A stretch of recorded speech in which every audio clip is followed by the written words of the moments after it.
Lesson 5, the revolution. Revolution is a big, hefty word. And I want to make sure you know, I write about this in the book, but I want to make sure you know, and you hear it directly from me, that I use the word revolution purposefully. I mean revolution. You know, when you work in organizations as much as I do, you talk a lot about the difference between evolution and revolution. Evolutionary change is kind of slow, step-by-step change, and revolutionary change is tumultuous. It's kind of turning things upside down in a way that you can't go back. And this process I have found not only in the research, with thousands of participants, but in my own life, is not evolutionary as much as it is really revolutionary. It turns things upside down when we start becoming aware of the stories we make up in the midst of falling, in the midst of disappointment, setbacks, failure, heartbreak, grief, pissed offedness. When we can realize what's happening to us and what we're feeling and how that's driving, going back to our three-legged stool, what kind of behavior and thinking that's driving, it turns things upside down. It's a jolting kind of change. And the thing I really want to drive home to you is the revolution with this process really starts when the process of rising strong becomes a practice.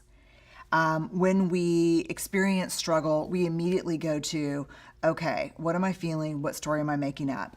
And when falling, when having a struggle, when having a difficulty, when experiencing a setback, when falling becomes learning, when we know almost on the way down, okay, this sucks, this hurts, this is a setback, what can I learn from it?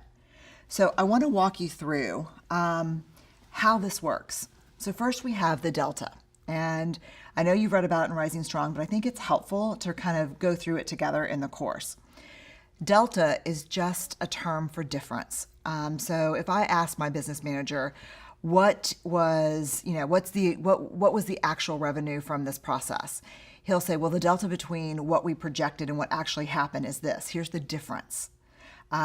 Delta just means difference. I like the word delta, and I like the word delta because a delta is a place where a river meets an ocean and there's constant churn and it's dark and the waters are often murky, but things grow in a delta that can grow nowhere else in the world except for the ecosystem that is a delta, the ecosystem of constant churn and change and growth.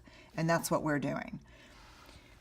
So that story we make up, our SFD, our crappy first draft, the difference between that and what we uncover in our rumble, the truth about that story, that's the delta. So for example, the story I made up about Michonne rolling her eyes and giving me a dirty look after the meeting, and the truth that I uncovered in the rumble, that her phone was blowing up in the meeting and she was really frustrated with her sister and her friend who were calling her every 5 minutes during this meeting.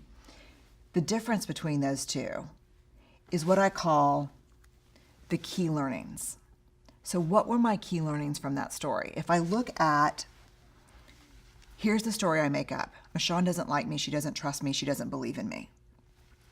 Here's what I learned in the rumble. This wasn't about me at all. This was about her phone blowing up. The key learning, when someone gives me a dirty look, or someone snarls at me, or someone shakes their head or rolls their eyes, and it's someone I care about, it's worth checking in with that person even when it feels vulnerable, and maybe especially when it feels vulnerable, because if it feels vulnerable, it's because it's a person I care about, and then it's worth the uncomfortable conversation.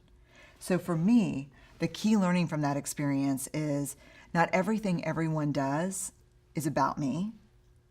And if I think it's about me, it's worth a difficult conversation to get clear on what it is. So this is how the revolution starts. There's a really powerful quote from author Sarah Lewis in her book, The Rise. It really ties in to what I found in my research around key learnings. Let me read it to you. It's in Rising Strong. Sarah Lewis writes, "The word failure is imperfect.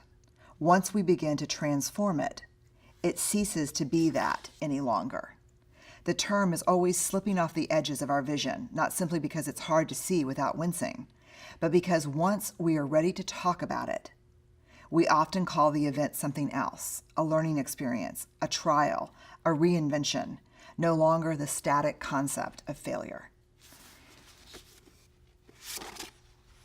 When we move from that kind of SFD, that crappy first draft, the story we make up, and we rumble with the truth and try to figure out what really is going on, the minute we learn from that and we have these key learnings in our hands, it's time to write the new ending. Now we own the story. And now that story, we change the story and the story changes us. So what I want to do is we're going to jump into the exercise next, and I'm going to really walk you through this because this is where the revolution starts. This exercise is what really starts to shift the way we see ourselves, the way we see our experiences, and the way we see our falls. So we'll come back and start the exercise for lesson 5.